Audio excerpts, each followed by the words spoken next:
It's Splash 105.5. We're kicking some folks out of the market this season. I tell you, okay, everyone else in this bed with me, they're losers. We're the station that beats all the competition, and we'll prove it as soon as we hear any competition. 105.5 Splash. Welcome to Women Matters on Splash 105.5 FM. Brought to you by FC Wamco, makers of 3 Crowns Milk.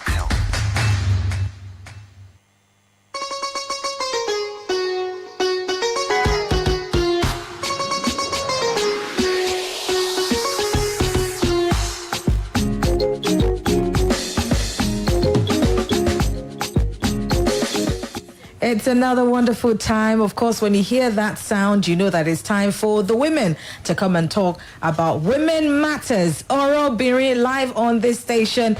This time every week, you know, you can find us here. We're so glad to be here and so glad that you have joined us as well. You are welcome to Women Matters. I'm Ronke Giwa Onafuwa. And I am Folakemi Mighty. Yay! Folakemi Mighty. My wonderful sister is here as well, looking gorgeous, looking great. And in case you are wondering, how can I find out that she's looking gorgeous, looking great? Go on Facebook. Go to our Facebook page. Go to Oro Biri and they will direct you to where you can see us live today and see how, in spite of all that's happening, we're still trying to keep our glow up. Folakemi, how are you? Okay. Àǹfààní ńlá ni pé a wà láyé. Adẹ̀tún gbúrò ara wa lónìí pẹ̀lú gbogbo rògbòdìyàn àti nǹkan tí ó tẹ́ wa lọ́rùn tó ń ṣẹlẹ̀ lórílẹ̀-èdè Nàìjíríà. Àwọn fásikò yìí a fi ń kẹ́dùn pẹ̀lú àwọn ìdílé àwọn tí wọ́n fi ara káṣá gbogbo rògbòdìyàn tó ń ṣẹlẹ̀ ní Nàìjíríà. Ọlọ́run Elédùmarè á tú gbogbo wa nínú. Kò sẹ́ni tí ó kàn ó kàn èèyàn kan jù èèyàn kan lọ ni. Ká ṣáà máa gbàdúrà pé Nàìjíríà á dára jù báyìí. Amen. Gbogbo wa nínú ọ̀rọ̀ obìnrin a faramọ́ ìtàjẹ̀sílẹ̀ àbí ìfìyàjẹni lọ́nà tí ò tọ́ rárá àti rárá. Absolutely. What Folakemi Mighty has just said is that we commiserate with anyone who has been involved in any attack whatsoever out there, those who are involved at the shooting, who are victims, who have been victims in the past week or so. We commiserate with families of those who have died. And we also want to take a stand here on Women Matters that we do not condone any kind of violence. We do not condone any kind of violence. And we know that the protesters have been very peaceful, and we do not condone any kind of violence against them or any kind of violence against any citizen of this country. And of course, we also implore those who are damaging, property and who are, we know you are angry, but we ask that you just let there be peace. Àti wípé àwọn kan wọ́n ti wá gbà sódì àwọn ẹlòmíì wọ́n ti yí mọ́ gbogbo èèyàn lọ́wọ́ ẹlòmíì ló ń fọ́ ṣọ́ọ̀bù ní ṣọ́ọ̀bù wọ́n kó ẹrù wọ́n ṣe nǹkan tí ó tọ́. Ṣáwọn ìjọba tó ń tàn fight against me. Ẹjọ́. Well, that means that we're just doing what the oppressors have done for us for so long. If you choose to go to the shop of somebody who's trying to make ends meet and is trying to steal from them, you're doing what the oppressors, what we're fighting against. So we must make sure that we do not become our oppressors. Let's not oppress ourselves. Please, Nigerians, let there be peace. But also in this, we must continue this fight and this protest, but not in a violent way, in a peaceful way. Exactly. Okay. Not talking about peace. Last week, Folakemi, our DMs were full. There was somebody who DM'd us. We will not even mention names or call, but we thank you for listening and for also reaching out to us, trusting us with your stories, trusting us with your vulnerabilities. We're so grateful. We do not take it for granted at all. Those who DM'd us and told us about their issues with domestic violence, we see your messages and we're going to lead you to the right direction where you can get help as well. Kọ́tà sọ ni pé fún gbogbo àwọn tó fọkàn tán wa tí wọ́n ṣàlàyé fún wa ohun tójú wọn ti rí nígbéyàwó àbí nínú ìbárẹ́pọ̀ káàkiri adúpẹ́ lọ́wọ́ yín pé ẹ tẹ̀rù pé Ronke àti Folakemi tó wà lórí ọ̀rọ̀ obìnrin a fẹ́ bá wọn sọ báyìí nítorí ẹ fọkàn tán wa ní àdẹ̀mọ́ lórí àsọ pé ẹ ṣe nínú àwọn àtẹ̀jíṣẹ́ tá a wá gbà amú ẹyọ kan family members. Ani eje ka fi to yin leti. Yes, we got quite a few feedback, but this one we're good because she asked for advice. The other ones who wanted to just be, want us to tell us, their issue. Some want help, and we're directing them to the places where they can get help. But someone has sent a message, and they said they want family members to intervene. So family members, we're going to read the letter to you, and then Folakemi Mighty will also interpret it. But we're going to hear from our sponsors. A big thank you to 3 Crowns Milk for sponsoring this program. We're going to, yes, we love you. We're going to hear from them, and then we're going to come back quickly. I want family members to stay tuned. Thank you. She's sometimes a judge. Rosie, apologize to your sister. And other times an accountant. How much did Auntie give you? Let me keep it. She's also a nutritionist. Smoothie is good for you, Bella. Drink up. She's even a musician. Happy birthday to you. Here's the mom, Happy the heart of our home. you. That's why at 3 Crowns, we consistently take care of mom so she can keep the rhythm of her family going. 3 Crowns Milk. Healthy moms, happy families.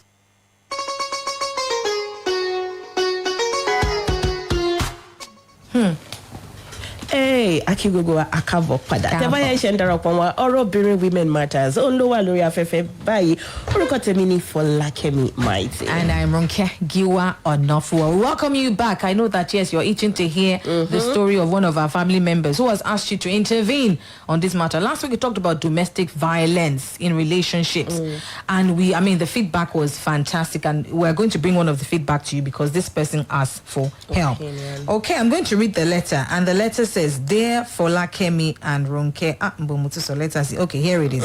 Dear Folakemi and Ronke, well done on the program. I listened last week and I have not really been able to sleep well since then. I've been dating my fiancé for 1.5 years and we had our introduction recently. We are to get married next year. A few weeks ago, we had an argument and he gave me a dirty slap. Ew. Boy. He has never done this before, Kosheri. Never done this before, even been violent in any way. He apologized after the slap, but I'm afraid of marrying him and becoming a victim of domestic violence. My parents say I should forgive and forget. Please advise. Folakemi. Oda oni ekuse lórí ètò. Mo gbọ́ ọ̀rọ̀ yìí ní ọ̀sẹ̀. Mo gbọ́ ọ̀rọ̀ obìnrin ní ọ̀sẹ̀ tó lọ. Ó mi sì lè sùn. Ó ní mo ti wà pẹ̀lú àfẹ́sọ́nà mi fún ọdún kan. Àti àbọ̀ a dẹ̀ ti ṣe ètò mọ̀-mi-mọ̀ àti fẹ́ ṣègbéyàwó ní ọdún tó ń bọ̀ ní ọ̀sẹ̀ díẹ̀ sẹ́yìn gbọ́mi sí omi ò tó wà láàrin wa ní arákùnrin mi bá fún mi ní ìgbà tí ó lóye kò tí ṣe rú ẹ̀rí o kò dẹ̀ tí àti nírú nǹkan báyìí rí ó ti wá bẹ̀ mí lẹ́yìn ìgbà tó gbá mi lójú ṣùgbọ́n ẹ̀rù ń bà mí láti fẹ́ gẹ́gẹ́ bí ọkọ kó má di wípé irú nǹkan báyìí a máa tẹ̀síwájú. Àwọn òbí mi wọ́n sọ pé kí n gbàgbé ẹ̀ kí n sì dáríjì. Ẹ dákun gbà mí níyànjú. Ẹ̀yin ẹbí family àbí ẹbí Women Matters. Wọ́n fẹ́ kẹ́ dá sọ̀rọ̀ yìí o Adema. We're going to open phone lines. We want you to advise this listener. Ṣé mo pé àwọn kan sọ yìí pé once beating. Once beaten twice shy. Oh yeah, what was it gbá mi létí before ṣe gbá mi létí continuously. Wọ́n ní tó bá ti nà ẹ́ lẹ́ẹ̀kan. Wọ́n ní yóò máa forever lọ́nà. Is it true? Ṣé lóòótọ́ ni? Before you advise, please bear in mind that this is a human being. No, don't advise her and push her inside fire. And on the other hand, don't advise because we have to just be careful. Exactly. Well, family ti mora wọn. Ti ye mo. O de mo mo mi mo introduction la ye si. It's engagement in fact. Hey. Ojú títì afọ wa nbe. Yeah. Shame will be involved. Then the history 1.5 years is not you just hey, it's not something in a relationship. But at the end of it, some people will say broken relationship is better than broken marriage. So it's a delicate situation, but we implore you to join us. We want to go to our sponsors once again in order before we come back and take tell. But send us a text, send us a message. Number to call is 0809 155 1055 or 0706 949 3000. We want to hear from our family members. We want you to also intervene. This is a young lady. Her life is ahead of her. And I know some people who have, a few people who say, I beg, just leave him, because, it's better to leave him now, because a lot of people who are been involved in domestic violence, it's not as if the man even did anything or the woman even did anything. They just realize that in marriage, this person just changed. Not to talk of somebody who has now seen signs right before your eyes. Surely or domestic violence, if you are genuinely ìgbéyàwó, àbí gbọ́n mi sí omi ò tó ń fa pé à ń lu ara ẹni, ibì kan ló ti ń bẹ̀rẹ̀.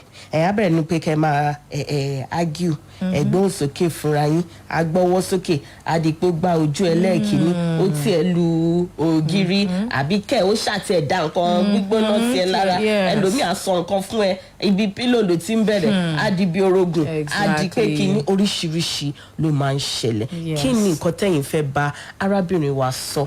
Ẹ má bú ọkọ ẹ̀, ẹ má bú òun fúnra rẹ̀, ẹ má bú àwọn òbí ẹ̀ tán ní kó padà sí díẹ̀ torí a lè sọ ó lè jẹ́ pé ó ti ní broken relationship lóríṣiríṣi even before this one. Finally this one again ṣé àwọn tún fi ilẹ̀ exactly. ẹ lè jẹ́ àwọn I got flowers today ni ó lè jẹ́ pé olójoojúmọ́ tó bá ti ẹni tó ń ra nǹkan fún tó ń kẹ́ gẹ̀gẹ̀ ni ṣáà máa wá sọ pé ṣèṣì ni ṣé ìgbájú yẹn ṣèṣì ni. Like we said, it's a family member, so pretend this is somebody, maybe your sister or your daughter, that comes up and says, this fiancé that's been a nice guy, will come to your house, look gentle, look nice, look, now give her a dirty slap. Would you say she should continue in that relationship? Ó ti ẹ̀sìn lè jẹ́ ni tó yẹ pé ìwà ẹ̀ ó dáa sí àwọn ìyá àbí òbí ọmọbìnrin wọn ní tó jẹ́ pé tí ma sọ pé mo fẹ́ jẹ́ báyìí ó ti sáré wá gbé mi. Abusers can be pretenders and good. In fact, they are good pretenders and manipulators. They know how to pretend to everybody else. Whereby even when the victim is saying any bite, no, ìwọ ló dá. This guy, he will remove his eye for everybody else. He will do so. Abusers can be manipulators and they can be pretenders. So we always have to bear that in mind. So we'd love to hear from you, but don't forget you can go to our social media handles at oro.obiri on Instagram and on Twitter at oro.obiri and on Facebook oro.obiri. Follow us, like us. We want this family membership to be high, so that when we have an announcement we can share on our social media and you can hear. So follow us at oro.obiri. Watch party. For your friends. 0809-155-1055. Hello, Ekaro. Good morning, family member. Hello. Ekaro, sir. Ekaro. Ọ̀rọ̀ obìnrin. Ọ̀rọ̀ gbogbo wa. Ọ̀rọ̀ gbogbo wa. Ẹ ṣeun. Orúkọ yín àti ibi tẹ́ ti ń pè wá. Okay, my name is Taiwo, calling from Iyanofa. Taiwo from Iyanofa. Oh yeah. Yes.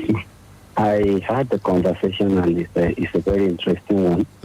And the reason why I want to intervene is that the issue that confronts women and domestic violence are very delicate issues. As well, when family members are involved, they won't allow you to take your decision making. There's always a place for forgiveness, yes, I understand. And it may be a one-time thing. But the issue is this guy that eventually carried his hand and hit a woman, he showed so he has a very bad temper. That one cannot be taken away from me. And the truth is this: once that thing has happened, once they got married, there may be a very terrible issues as that one is concerned. But the issue is this: I want to take it from what she wrote in her letter, that she was afraid. She's afraid now. You see, and you see, in anything you are going to, that fear dominates your mind. You shouldn't go into it. Such wisdom. I started feeling very, very insecure, very, very bothered about what the guy did.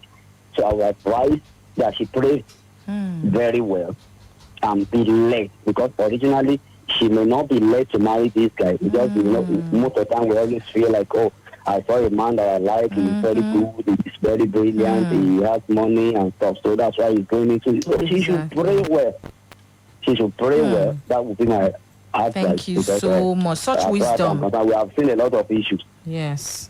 Thank you so much, sir. We appreciate that. Thank you. I mean, hello. Good morning. Okay, that was such wisdom. It could be a sign. So don't, a lot of people that have been victims of domestic violence have ended up saying, I saw some signs, but I just thought, hello, good morning. Hello. Ẹ káàárọ̀ ma. Ọ̀rọ̀ gbogbo wa ni. Kí ló kọ yín ma? ẹjọ́ orúkọ yín àti ibi tẹ́ ti ń pè wá. Ìbírónkẹ́ ló ń pè ní láti Sẹ̀líkà. Okay. Ìbírónkẹ́. From Seli. Ẹjọ́ ṣẹ́rí nǹkan ló fẹ́ bá ẹni yẹn sọ. Òní wípé kó má mú ẹ̀rù wọnú ìgbéyàwó. Tí nǹkan tó kàn ṣiṣẹ́ kékeré sì lè tán ní ajínigbé. Tí ajínigbé tó bá tẹ́rìbù bá wà, òbí ò ní bá lọ́bẹ̀ o. Òun ló máa gbé bẹ̀rù. I'm speaking as a grandmother. Kó lọ gbàdúrà bẹ́ẹ̀ni bẹ́ẹ̀ ti sọ. Ó béèrè fún ìtọ́ni Ọlọ́run. Ìtọ́ni Ọlọ́run òní kó béèrè fún o. Ẹni yẹn ní very bad temper. Kó má dábì nítorí ìtòrí. Kó má lè máa dábì nítorí kó lọ gbàdúrà gidigidi. Ọlọ́run sọ. Ọlọ́run sọ sọ́nà. Ẹ ṣeun ìyá. Wọn ì sí ìgbéyàwó ó sọ lójú. Gẹ́gẹ́ bẹ́ẹ̀ ti ṣe sọ, ó ti lè máa ní disappointment nìkan kankan. Ọjọ́ níbi tó ń lọ o. Thank you so much. Ọlọ́run mọ̀ pé jẹ́ kó mọ ọdún èèyàn tó fẹ́ bó ṣe ti kọ́ fún nífọ̀tí o. Ó dà ó gbàgbọ́ tí o léyìí o. Ẹ ṣeun ìyá wa Ìbírónkẹ́. Thank you, ma. Ẹ ṣeun adúpẹ́ lọ́wọ́ yìí. Ọlọ́run á ràn lọ́wọ́ o. Àmín. Ẹ ṣé gan ma. Amen. Amen, ma. Thank you so much. Amen. Thank you. I'm sure she's listening and I'm sure she's taking on all of this advice and she'll take a good decision at the end of the day. Ọ̀rọ̀ gbogbo wa ni o. Okay, à ń padà bọ̀.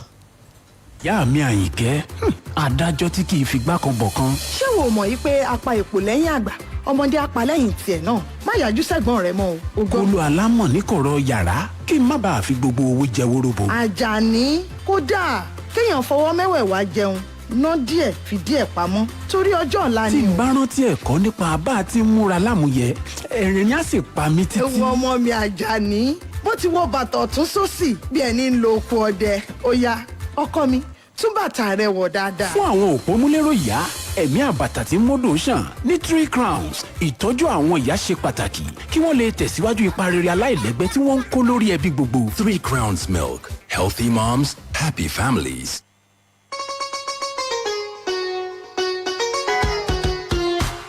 Thank you very much for joining us on Women Matters. Our family members were so grateful for you, to you for listening to us. And of course, we have a letter from one of our family members who has asked you to intervene. It's a matter of domestic violence. She's a young lady. Oh, we got somebody on the line. Hello. Good morning. Good morning. This is Mrs. Oluwale. Mrs. Oluwale from where? From Akubo. From Akubo. Okay. Go ahead, please. You see my friend in her shoes. The truth of the matter is that Grandma said, woman that called earlier, yes, is a very, very important issue. She should go and pray. Of course, there's a right man for every woman. And you can be the right person, and you can even be the wrong person. First of all, prayer. Settle it with God in prayer. So if you are crossing that guidance, there is need. Extend your courtship. Extend it, yes. That courtship. And let the time of arguing, because marriage is not about argument. Yes. Arguing you must argue. It is a must. Okay. Any marriage that you are not arguing, it is not marriage. You must argue. Okay. Before you can come to an agreement. Ms. Olu, I wanted to ask a question. So is it possible that it was a mistake? It's not possible that it could have been a mistake. It is not a mistake. It is the act in the hymn. That is his real character. So you have to go and pray first. And after you have gotten the directive, go. Extend that courtship again. And let the argument or something that will cause, that will trigger that eye in the hymn come up. Okay. If you did not overcome that, don't move on with marriage. And also, like a month ago now, or 3 weeks ago, I participated in this program. Okay. I was a first caller. And you guys should come for my beauty part. I believe I have not been able to. I want to ask, should I? We are still expecting. Yes. So your gift is your gift. Thank you, madam. Thank God you bless very you. much. That woman, that lady, that young lady, she should pray. Well. After prayer. Exactly. Thank you so much. Thank you. Yes. Thank you. Because I asked that question because a lot of people will say, so someone can just get angry once and then you must label him. But I feel that you cannot make a mistake and jump over a bridge. Even there must be intent. Ìkan náà àwọn ìwé mímọ́ sọ wípé a lè bínú ṣùgbọ́n ká má ṣe ṣe. Ẹ̀ṣẹ̀ ní kéèyàn máa bu ọmọ ẹni. Ìfẹ́ ò sí bẹ́ẹ̀ tó ní. Hello, ẹ káàárọ̀. Hello. Hello, good morning. Okay.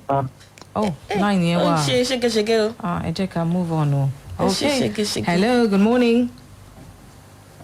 Oda, ọ̀rọ̀ obìnrin. Ọ̀rọ̀ gbogbo wa ni o. If it matters to women. It matters to all. Inú wa dùn pé àwọn obìnrin nìkan kọ́ ló ń dá sí. Àwọn ọkùnrin náà ń dá sí. Hello, ẹ káàárọ̀. Thank you. Hello. Ẹ káàárọ̀. Ẹ káàárọ̀. Okay, Oyinda lorúkọ mi o. Oyinda from where? Olúyọ̀lé. Okay, thank you. Ẹ jẹ́ kí n sọ àwọn nǹkan kan lórí ọ̀rọ̀ yẹn. Ṣẹ̀rí ó gbọ́dọ̀ pray. Kó dẹ̀ ní personal conviction àti peace of mind. Before going ahead. I will do a small illustration for you. I know a sister. Before she got married, her husband is the most loving person that you will even be jealous of her. You know all this kind of couple that they are owning. And 2 weeks after the wedding, he started beating her. 2 weeks. That there was a particular occasion that he beat her in pregnancy. Wow. She almost lost her pregnancy. There was no signal. Or maybe she saw a signal and she overlooked it, I don't know. But from the outside, we were always jealous with the lady said that she has a perfect person. Marriage. And there's this another person that the guy looks like, it's not going to work out. And she went ahead, she married the guy. They are very realistic. They don't call themselves Oni or this or that. They call themselves that they are forcing. Yes, sir. And 7 years down the line, they have never had issue. No issue. The guy that they thought was the bad boy now became the good man. And the one that we thought was the mysteries of life now became a bad man. Mysteries. So it's a personal journey that you have to really be convinced. Look at it. Is the guy domineering? Yes. Is Controlling, manipulating? Yes. Only sorrow. Exactly. So, does he allow you to be yourself? Those are good tips. So I hope you are writing it down. Those are the good questions you should ask yourself. It's not about surprise gifts. It's not about taking you to Domino. It's not about me, my sisters, my husband. It's not about that. It's about being realistic with yourself. Be real. Change your as a person. Are you comfortable around him, around his friends, or are you always afraid? Can you laugh like you can laugh anywhere like a beach girl without being, criticized? Exactly. Thank you. Thank you so much. Those are great tips. And that's why I always tell people when they say, don't tell anybody about it, because women are the most secretive people in the world. So all those people saying, honey, babe, boo, you don't know what she's going through, but she'll come and let you think, it's my husband that bought me this car. It's my boyfriend that bought me this ring. But you don't know she's been. So let's talk to people who can give us, thank God for our family members. ẹ jẹ́ ká lajú wa sílẹ̀ ká mẹ́ta fẹ́ fọ̀rọ̀ wa lọ nítorí ọgbọ́n ọlọ́gbọ́n ni ò jẹ́ ká pé kinní kan ní kinní kan ó dára ká fi ọ̀rọ̀ ara wa ká fi máa lo àwọn èèyàn tó tẹ̀ tí wà ń bẹ̀ tẹ́lẹ̀tẹ́lẹ̀ nítorí pé bẹ́ẹ̀ ni people can give you great counsel. Don't suffer in silence because only kò máa fọ̀rọ̀ ẹ lọ anybody, and then when you should get good counsel like this, you're too secretive and then it's too late. Okay, let's take this one. Hello, good morning. Hello. Good morning. Good morning, ma. Yes, ma. What's your name? This is Mrs. Oguntayo from Olodo. Mrs. Oguntayo from Olodo. Yes, ma. That's from Olodo, yes, ma. Ní àkọ́kọ́ Ọlọ́run kó ètò ẹ̀yin náà dẹ̀ kú ọgbọ́n Ọlọ́run á máa tọ́ yín síwájú sí i nítorí ètò tó dáa púpọ̀ ni. Ní àkọ́kọ́ tí mo kọ́kọ́ fẹ́ sọ ní pé ǹjẹ́ ọmọbìnrin ni ṣó kọ́kọ́ sọ́ọ̀dì ààrẹ náà because gbogbo nǹkan pẹ̀lú àdúrà tó tọ́ ẹlẹ́kejì náà gbogbo nǹkan náà ìṣe tí èèyàn gangan kọ́ fúnra alárẹ̀ torí pé gbogbo nǹkan láyè kì í ṣe gbogbo ẹ̀ náà la máa dọ́lọ́run lẹ́bi because obìnrin yìí wà ṣé òun ti kọ́kọ́ wẹ̀ pé kí ni mo ṣe fún ọkùnrin tó ti gbá mi létí ṣé ẹni tí ó máa bá èèyàn á jù mí because tí ò bá kọ́kọ́ lọ kẹ́kọ̀ọ́ pé kí èèyàn má bọ́kùnrin á jù it is not something that is easy láti jẹ́ pé o fẹ́ wà nínú relationship. Màámi ẹ dúró mà ṣé kò lè bá ágìw ni ṣé kò lè bá ágìw ni ṣé kò lè bá ọkọ ẹ̀ ágìw ni mà. èyí ò kì í bọ́kùnrin ágìw mà obìnrin tó bá ní bẹ́ẹ̀ ni mà kí á bẹ ọlọ́run fún ọgbọ́n ọlọ́run èyí ò kì í bọ́kùnrin ágìw. bẹ́ẹ̀ ni mà bẹ́ẹ̀ ni bẹ́ẹ̀ ni kọ́lọ́n kó kọ́ àmọ́ ṣe. ṣé gbogbo nǹkan tí ọkọ bá ti àbí ọkùnrin bá ti sọ náà ládẹ máa gbà. Hookline and sinker. Ìrọ̀ gbogbo ẹ̀kọ́ ṣùgbọ́n pẹ̀lú ọgbọ́n a máa gbà ṣùgbọ́n pẹ̀lú ọgbọ́n ni because tí ọkọkùnrin sàtọ̀rìn kóbìnrin tó àtọ̀rìn ẹnìkan máa lómi lẹ́yìn ẹsẹ̀ ìjọra wọn that is the more reason why a ní láti máa ṣe sùúrù pẹ̀lú ọkùnrin pé kò ṣe gbogbo nǹkan la máa bá wa wọnú argument you understand so kóbìnrin kọ́kọ́ wò náà pé kí ni mo kọ́kọ́ ṣe tó fi fọ́ mi létí ní àkọ́kọ́ ṣó ti kọ́kọ́ wọ̀ ọ̀tá rẹ̀ náà ṣé mo lè ní sùúrù pẹ̀lú relationship yìí bá sọ tó bá pè mí mo tẹ̀ ìjẹ̀bi àbí bóyá ọkùnrin bí àkàn kékeré mu kàn ṣe tó fi fọ́ mi létí bẹ́yẹn tó bá ti mọ̀ pé òun ò lè ní sùúrù pẹ̀lú ọkùnrin bẹ́yẹn then ó lè kú bọ́ tó bá lè ṣe sùúrù pé ókè o mo lè ṣe sùúrù mo lè take care pé kò sẹ́ni bọ́ tó máa bá gbé bẹ̀ so she can go ahead with the wedding so kò sí problem but àwọn obìnrin gbọ́dọ̀ kọ́ bọ́ ṣe ń ṣe sùúrù because láyé ìsìn a kàn máa wò pé ọlọ́run ò kì í wá sínú relationship àwọn náà gbọ́dọ̀ kọ́ ẹ̀kọ́ bí yẹn ṣe ń bọ́kùnrin sọ̀rọ̀ a gbọ́dọ̀ kọ́ ẹ̀kọ́ bí yẹn ṣe ń ṣe sùúrù pẹ̀lú ọkùnrin ilé mà ẹ ti understand so mo láìsí ní gbọmọdé láì program yìí tó máa ń wú mi lọ inú mi dùn pé nọ́mbà mi tiẹ̀ lọ lé mi alhamdulilah ọlọ́run àtúbọ̀ máa tẹ̀síwájú afa obìnrin náà ní ẹni sùúrù láti lè gbé bá àwọn ọkùnrin wa gbé. Thank you very much ma. Inú tiwa náà dùn láti gbọ́ látọ̀dọ̀ yín arábìnrin Ògúntayọ̀ adúpẹ́ púpọ̀ lọ́wọ́ yín àfi gbogbo àwọn èèyàn pátápátá ń darapọ̀ mọ́ ẹ jẹ́ ká gbé pé iná tó dáa ti ń kásẹ̀ lẹ̀ díẹ̀díẹ̀. Hello. Hello. Good morning. Good morning. Your name? Ola again, calling. Oh, Ola? Mr. Ola? It's October 1st. I've not been able to get that. But in short, quickly, I just came talk to something. You know, God, institution of marriage is ordained by God, created. Yes. It's the idea of God. Yes. So why is it now problematic? I want it to be rhetoric. The questions won't be answered one way. It is the individual who is married with the problem. I want to come into this institution the problem. Hey, kí n fẹ́ jẹ́ ká sọ̀rọ̀ pé obìnrin náà máa ń bàjẹ́. Hello. Sọ pé àbájì o àdẹ sọ pé ọkùnrin náà ló ṣe nìyá ẹ̀ ń tà láti sọ the very last caller. Thank God I came in after her. The thing is that everything argument. I said it the other time I was able to call in that it should be about love. If you want to advise somebody, it should be on the basis of love. If you want to correct somebody, it should be on the basis of love.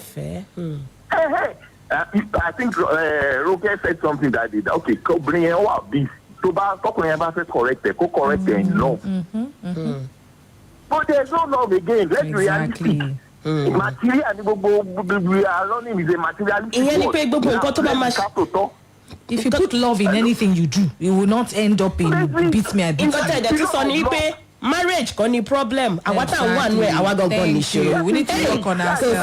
sásìkò púpọ̀ ó jẹ́ dùn wá gidi gan gbogbo àwọn tó darapọ̀ wọn lórí ọ̀rọ̀ obìnrin adúpẹ́ àsọ pé ẹ ṣeun àtúmọ̀ pé lọ́sẹ̀ tó ń bọ̀ àtúnpàdé yín ẹ̀yin náà tí mo bó ṣe ń lọ́rọ̀ ọ̀rọ̀ obìnrin níjọ àsìkò púpọ̀ ẹ darapọ̀ mọ́ ẹ bá wa dòwò pọ̀ kí a lè ní more time àsìkò tó tún jù báyìí lọ lórí ọ̀rọ̀ obìnrin. We want to give gifts to 2 of our callers from today courtesy of 3 Crowns Milk, so I think I'm going to randomly choose Mrs. Ronke from Selika and Onyida from Oluyole. Please come and get your gifts courtesy of 3 Crowns. Thank you for being a part of this program. Oro Birin. Oro Bubuwani. She is sometimes a judge. Apologize to your sister. And other times an accountant. How much